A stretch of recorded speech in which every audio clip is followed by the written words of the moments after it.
governo Lula editou uma regra para barrar o ex-ministro da Justiça, Anderson Torres, na Secretaria de Segurança do Distrito Federal. O ministro Flávio Dino, da Justiça, publicou uma portaria nesta quinta-feira que abre espaço para barrar a permanência do ex-ministro da Justiça, Anderson Torres, como secretário de Segurança Pública do Distrito Federal. Segundo o ato publicado, quem responder a inquéritos policiais não pode ser cedido pelo Ministério. Torres virou alvo de investigações no Supremo Tribunal Federal, entre elas uma sobre a live de 29 de julho de 2021, em que Jair Bolsonaro atacou a segurança das urnas eletrônicas. O ex-ministro é policial federal, mas precisa de autorização da pasta da Justiça para atuar em outro órgão. De acordo com a regra, os órgãos devem solicitar novamente a cessão dos funcionários para que seja feito um recadastramento. Integrantes do Ministério da Justiça dizem que o prazo será até o dia 24 para a revisão dos atos de funcionários cedidos. É nesse período que a nomeação de Torres como secretário do Distrito Federal poderá ser revogada. Torres estava à frente da pasta do governo de Ibanez Rocha, do MDB, desde o início de 2019, mas deixou a secretaria para assumir o Ministério da Justiça em 2021. Neste ano, foi novamente nomeado secretário de Segurança Pública. Agora, como o ex-presidente Jair Bolsonaro pode passar a responder inquéritos e processos na primeira instância da Justiça. Essa é a consequência da perda do chamado foro privilegiado, que mantinha investigações contra ele no Supremo Tribunal Federal. Vamos acompanhar. Sem o foro privilegiado, o processo que estiver em um tribunal superior pode ser enviado para a primeira instância para ser julgado por um juiz. Se for uma investigação, caberá ao Ministério Público do Estado avaliar se cabe denúncia e não mais à Procuradoria-Geral da República. O ex-presidente Jair Messias Bolsonaro está sendo acusado no Supremo Tribunal Federal por divulgação de notícias falsas sobre a vacina contra a Covid-19, vazamentos de dados sigilosos da PF, ataques às urnas e milícias digitais, suposta interferência na Polícia Federal. Já no Tribunal Superior Eleitoral, por inquérito administrativo, por lançar dúvidas sobre as urnas eletrônicas numa transmissão ao vivo em julho de 2021. 16 ações de investigação judicial eleitoral, apresentadas por opositores em razão de atos durante e antes da campanha eleitoral. Para isso, ministros e relatores precisam decidir para onde vão as investigações ou se elas permanecem nos tribunais superiores. O Supremo e o TSE estão em recesso até fevereiro. Alguns ministros continuam trabalhando nesse período, mas o mais provável é que as decisões só ocorram na volta às atividades dos tribunais. Bolsonaro também responde a duas ações que estavam suspensas em razão da imunidade presidencial, por apologia ao estupro e injúria. Os processos foram suspensos porque o presidente até então não pode ser responsabilizado durante o mandato por atos alheios à atuação no cargo. Com o fim do mandato, elas voltam a correr. O relator é o ministro Dias Toffoli. E o agora ex-presidente Jair Bolsonaro foi o político mais influente nas redes sociais em 2022. O ex-presidente Jair Bolsonaro foi no Brasil o político mais influente nas redes sociais em 2022.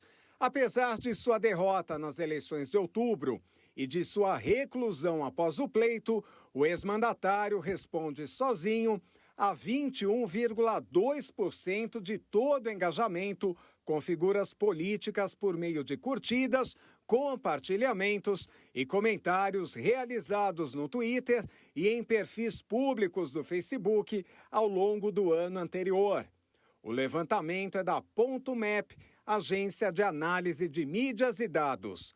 Em um distante segundo lugar, aparece o atual presidente Luiz Inácio Lula da Silva, concentrando 7,6% de todo o engajamento. Na sequência, estão o deputado federal André Janones, do Avante, com índice de engajamento de 6,3%.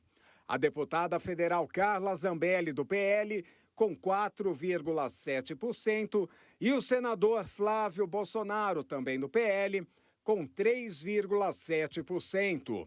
O deputado federal do Partido Liberal, Eduardo Bolsonaro, o deputado federal eleito pelo PSOL de São Paulo, Guilherme Boulos, o ex-secretário da Cultura, Mário Frias, o ex-juiz e senador eleito pela União do Paraná, Sérgio Moro, e o governador eleito em São Paulo pelo Republicanos, Tarcísio de Freitas, completam, pela ordem, o ranking dos 10 políticos que alcançaram maior engajamento nas redes sociais ao longo deste ano.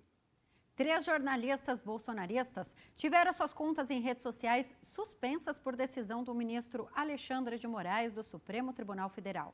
São eles Guilherme Fiuza, Paulo Figueiredo e Rodrigo Constantino.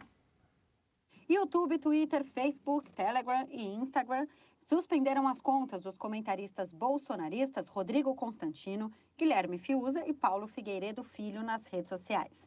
A decisão ainda sob sigilo partiu do ministro do Supremo Tribunal Federal, Alexandre de Moraes, e os 3 são investigados por divulgação de discurso de ódio e antidemocrático.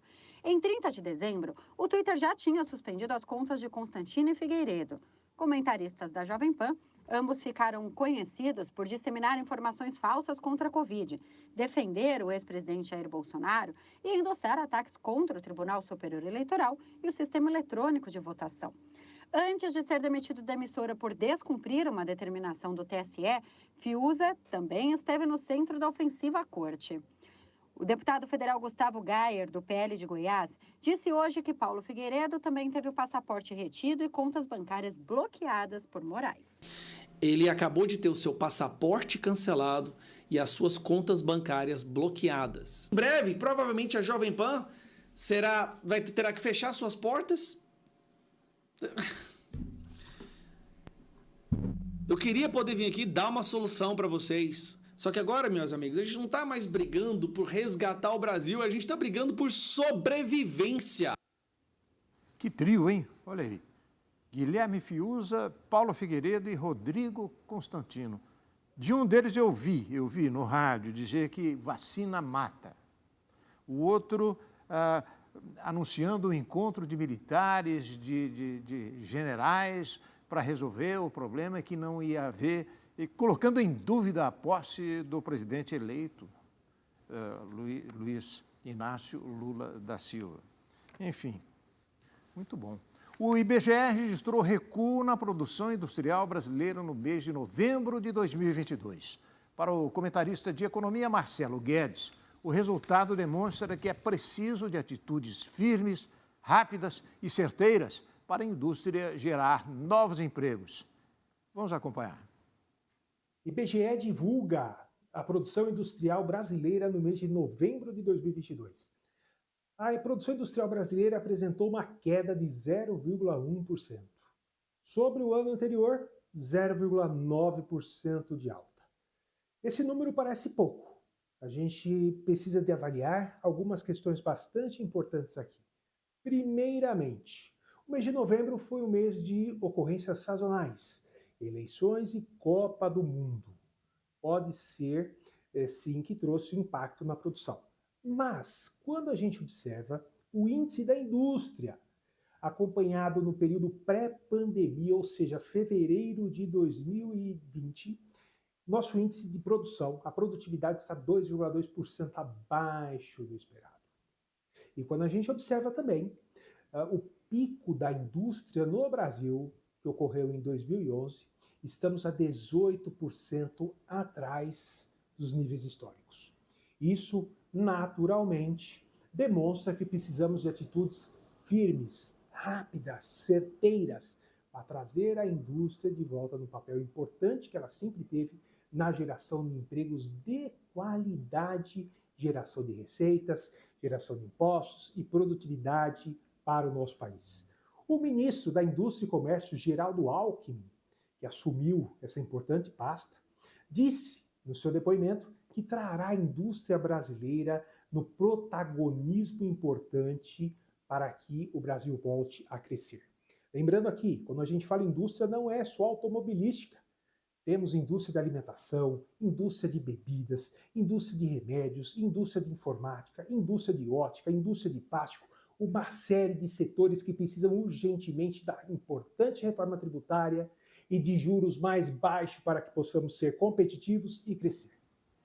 E depois do intervalo, chuva não dá trégua no início do verão e causa transtornos em diversas regiões do país. Católicos se despedem de Bento XVI. Funeral do Papa Emérito termina com multidão reunida na Praça de São Pedro, no Vaticano. Nós voltamos em instantes.